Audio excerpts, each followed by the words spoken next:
Hello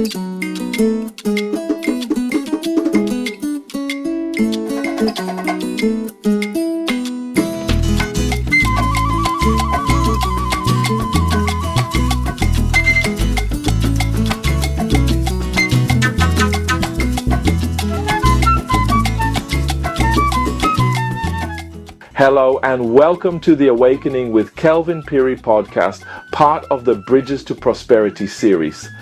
Earlier this month, on the 19th of August 2025, President Hakainde Hichilema made a statement that could reshape Zambia's mining sector in a profound way. He was speaking at Kansanshi during the commissioning of the $1.25 billion Kansanshi S3 expansion project. While the event itself was about one of the country's largest mining operations, the president shifted attention to a group who for decades have remained on the margins of this industry, our small-scale miners. He stressed the importance of prioritizing Zambians in artisanal and small-scale mining. This was not just a casual promise or a political soundbite. It is now embedded in law. In this episode, we'll unpack what changed, what it means for ordinary Zambians, and whether these reforms can spark real transformation. Under the Minerals Regulation Commission Act of 2024, artisanal mining rights can only be held by Zambian citizens or by cooperatives made up entirely of Zambian citizens. When it comes to small-scale mining, the law is equally firm. Licenses can only be issued to companies that are citizen-owned, citizen-empowered, or citizen-influenced. These categories, first defined under the Socioeconomic Empowerment Act of 2006, are now written into Zambia's mining laws. To explain it simply, a citizen-owned company is one where Zambians hold at least 50.1% of the shares and have management control. A citizen-empowered company is one with between 25 and 50% Zambian ownership, again with strong management control by Zambians.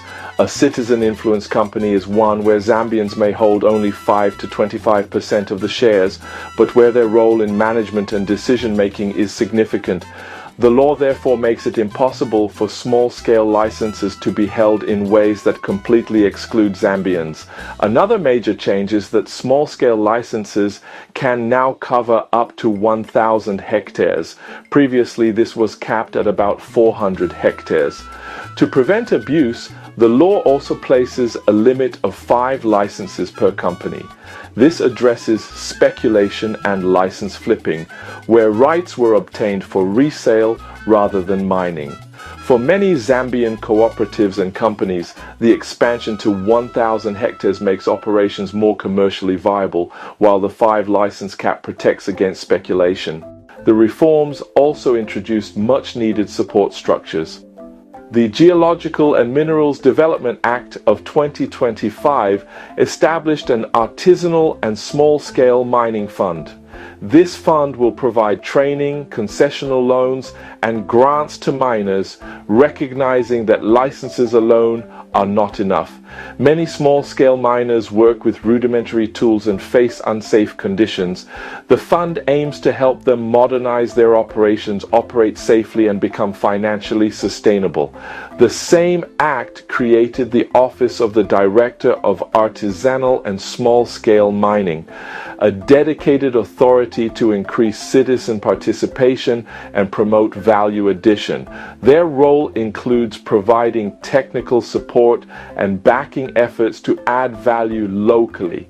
For the first time, Zambia now has a legal and institutional framework designed specifically to empower artisanal and small-scale miners. So, what does all of this mean for ordinary Zambians?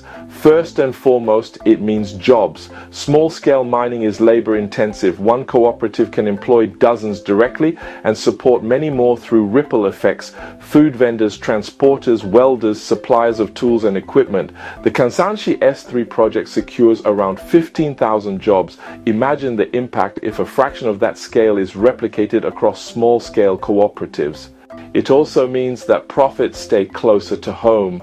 For too long, Zambia's mineral wealth has been extracted without much impact on ordinary households. By prioritizing Zambians in licensing, the benefits circulate within communities. Families in Solwezi, Mansa, or Luanshia can use earnings to pay school fees, build better homes, and start businesses. For decades, many young people in mining towns were labeled as jerabos, illegal miners scraping a living. The new law aims to change that narrative by formalizing them, giving them a legal stake, and encouraging them to build real businesses. If we look at Ghana and Tanzania, artisanal miners have grown into mid-sized companies. Zambia now has the opportunity to follow that path. Perhaps the most transformative element is the link between small-scale mining and industrialization. The real wealth is in adding value. Exporting ore earns little. Turning manganese into batteries or steel locally multiplies value. Kansanshi's S3 expansion included a $115 million smelter upgrade. Beneficiation in action.